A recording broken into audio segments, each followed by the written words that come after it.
Hello friends, this is Chetan. Wikipedia के भ्रामक ज्ञान के ऊपर ये आर्टिकल जनसत्ता न्यूज़पेपर से संबंधित है, जिसे 20 जनवरी 2023 को प्रकाशित किया गया था। सर्वोच्च न्यायालय ने कहा कि विकिपीडिया जैसे सूचनात्मक मंचों पर आंख बंद करके भरोसा नहीं कर सकते, उन पर भ्रामक सूचनाएं हो सकती है। हालांकि अदालत ने यह बात कानूनी मामलों के मद्देनजर कही और न्यायिक अधिकारियों को ऐसे स्रोतों के उपयोग को लेकर आगाह किया है, पर इसे व्यापक संदर्भ में लेने की जरूरत है। आजकल तथ्यों के लिए विकिपीडिया जैसे मंचों पर अध्येताओं, व्यावसायिक गतिविधियों, शैक्षणिक कार्यक्रमों की निर्भरता लगातार बढ़ रही है। ऐसे में अगर यह मंच इतना गैर भरोसेमंद माना जा रहा है तो यह गंभीर बात है। बहुत सारे विद्यार्थी ऐसे मंचों के सहारे विभिन्न परीक्षाओं की तैयारी करते देखे जाते हैं, मगर इस हकीकत से मुंह नहीं फेरा जा सकता कि विकिपीडिया पर बहुत सारे तथ्य गलत या भ्रामक पाए जाते हैं। इसकी एक स्पष्ट वजह है कि इस मंच ने संपादन की सुविधा खुली छोड़ रखी है, यानी कोई भी वहां जाकर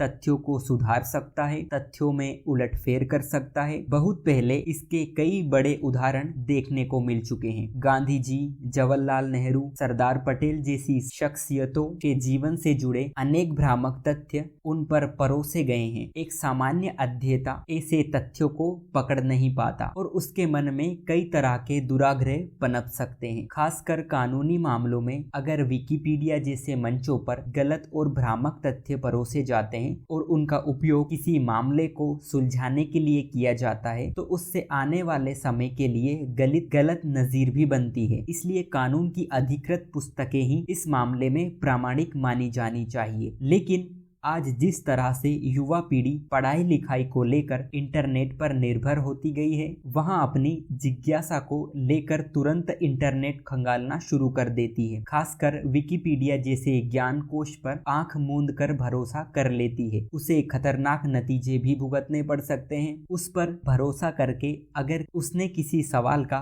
गलत जवाब दे दिया जो अधिकृत पुस्तक में छपे तथ्य से मेल नहीं खाता, तो उसे नुकसान हो सकता है। जिन प्रतियोगी परीक्षाओं में ऋणात्मक मूल्यांकन की व्यवस्था है, उनमें भारी नुकसान झेलना पड़ सकता है। इस तरह सर्वोच्च न्यायालय की ताजा टिप्पणी को गंभीरता से लेने की जरूरत है। यह सही है कि प्रामाणिक पुस्तकों का विकल्प दूसरा कोई माध्यम नहीं हो सकता, पर पिछले कुछ सालों में जिस तरह इंटरनेट एक सशक्त शिक्षा माध्यम के रूप में उभरा है, उसमें ज्ञान की दुनिया का खासा विस्तार हुआ है। पीडीएफ रूप में और किंडल आदि पर पुस्तकें पढ़ने की सुविधा उपलब्ध है। तमाम शैक्षणिक संस्थान अपनी पाठ्य और सहायक पुस्तकें इंटरनेट पर डालते हैं। ई पाठशाला जैसी व्यवस्थाएं हैं, मगर इसके समांतर इंटरनेट पर बहुत सारे ऐसे सक्रिय मंच हैं जो बड़े पाठक समुदाय को आकर्षित करने और लाभ कमाने के लोभ में चल रहे हैं। उन पर परोसी जाने वाली बहुत सारी सामग्री अपुष्ट और अप्रामाणिक है। इसे रोकने की जरूरत लंबे समय से रेखांकित की जा रही है। किसी भी माध्यम से गलत तथ्य और भ्रामक जानकारी उपलब्ध कराना एक प्रकार का अपराध है, मगर इसके लिए कोई कड़ी कार्यवाही न होने की वजह से ऐसे अधकचरे मंच